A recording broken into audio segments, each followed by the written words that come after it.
Usama bin Zaid adalah seorang pemuda yang lahir dan tumbuh dalam naungan kasih Rasulullah.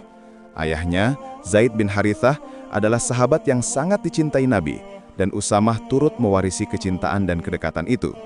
Sejak kecil, ia sering duduk di pangkuan Nabi, mendengarkan kisah, dan melihat sendiri bagaimana Islam ditegakkan. Meski usianya masih sangat muda, Usamah memiliki keberanian yang jauh lebih besar dari tubuhnya. Ia tumbuh sebagai seorang pemuda yang teguh, kuat imannya, dan selalu siap membela kebenaran. Para sahabat sering kagum melihat kedewasaan dalam dirinya. Suatu hari, Rasulullah SAW memberikan sebuah tugas besar yang membuat seluruh kota Madinah terkejut. Beliau menunjuk Usamah bin Zaid sebagai panglima pasukan kaum muslimin, padahal saat itu banyak sahabat yang jauh lebih tua dan berpengalaman dalam peperangan. Sebagian orang bertanya-tanya, mengapa seorang anak muda seperti Usamah yang memimpin? Namun Rasulullah SAW menegaskan dengan suara yang tegas dan penuh bangganya, "Jika kalian meragukan kepemimpinannya sekarang, kalian juga pernah meragukan kepemimpinan ayahnya. Demi Allah, ia layak memimpin. Ia adalah orang yang paling aku cintai."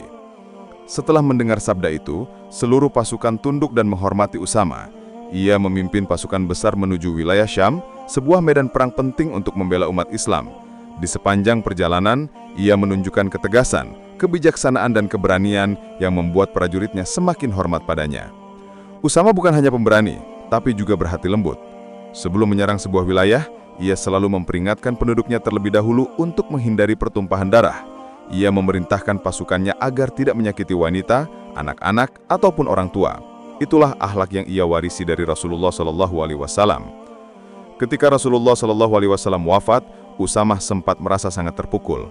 Namun ia tetap melanjutkan misi pasukannya, membuktikan kesetiaan dan kekuatan yang dia ajarkan kepadanya. Dengan izin Allah, Usamah berhasil menyelesaikan misinya dengan gemilang dan pulang dengan membawa kemenangan. Seluruh umat Islam akhirnya menyadari bahwa Rasulullah SAW tidak pernah salah menilai seseorang. Usamah bin Zaid memang pantas menjadi pemimpin besar, meski masih muda usianya. Kisah Usamah bin Zaid mengajarkan kita bahwa kemuliaan tidak diukur dari umur atau jabatan. Keberanian, keimanan, dan ketegasan dalam menegakkan kebenaranlah yang membuat seseorang mulia di sisi Allah. Pemuda kecil itu kini tercatat dalam sejarah sebagai panglima muda yang disayangi Nabi dan ditakuti musuh-musuh Islam.